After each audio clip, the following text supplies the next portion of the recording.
म्हणजे नैसर्गिक पद्धतीने शेती होऊ शकते का? तर 100% होऊ शकते नैसर्गिक पद्धतीने शेती. आपण आपला खर्च कमी करू शकतो आणि चांगल्या प्रकारे उत्पादनही घेऊ शकतो. आणि आता हे पाहिलं तर हे आपल्या अशा पद्धतीने हे कांदे आता तयार झालेलेच आहे.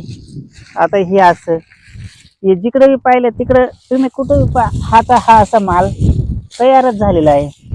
आता याच्यापेक्षा वेगळा कोणता माल तयार होतो?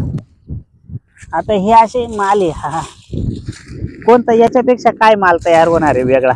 तुम्ही किती रासायनिक खतं टाका, कुठल्याही कंपनीचे भारी भारी खतं टाका, सेंद्रिय कुठल्याही घ्या तुम्ही, काय कंपन्यांचे खतं टाकून तुमचा हा कांदा एवढा आहे, आता हा एवढा आहे तर एवढा मोठा तोडा होणार आहे, एवढाच राहणार आहे आणि एवढाच येतो.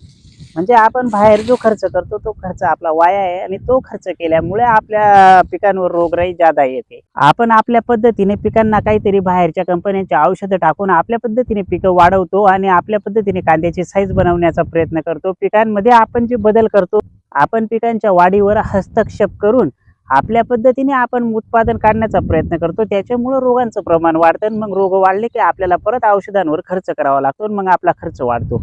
म्हणजे एक वेळ आपण बाहेरच्या खतांवर खर्च करतो आणि त्याच्यानंतर रोग आल्यानंतर आपण परत फवारण्यांवर खर्च करतो.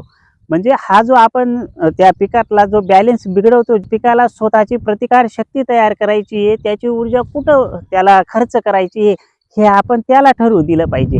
जर आपण पिकाला त्याची ऊर्जा कुठं खर्च करायची त्याच्यानुसार ते पिकाने स्वतःचं ऊर्जा खर्च करण्यासाठी, प्रतिकार शक्ती तयार करण्यासाठी ज्या वेळेस जिथं गरज असेल तिथं जर त्या पद्धतीने पिकाने जर त्याची ऊर्जा खर्च केली तर आपल्याला पीक पण चांगलं मिळतं आणि रोगराई पण कमी येते. मग रोगराईपासून स्वतःचं संरक्षण पीक स्वतःच करत असतं जर आपण त्याला हस्तक्षेप केला नाही तर. म्हणून आपण जे काही आपल्याला वाटतं की उत्पादन चांगलं यावं, उत्पादन जादा यावं, याच्यासाठी हस्तक्षेप करून आपण काही बाहेरील खते टाकतो, रासायनिक खते टाकतो, इतर कंपन्यांचे खतं टाकतो. मग ते कुठलेही असो, सेंद्रिय, वैदिक, जैविक, रासायनिक कुठलेही खतं टाकले तर त्या पिकांना हस्तक्षेप होतो आणि मग त्यांचे काम करण्याची त्यांची स्वतःची प्रतिकारशक्ती ही आपण वेगळ्या दिशेने लावतो आणि ते पाहिजे ते होत नाही, म्हणून रोग येतात आणि मग रोगावर परत आपल्याला खर्च जादा करावा लागतो.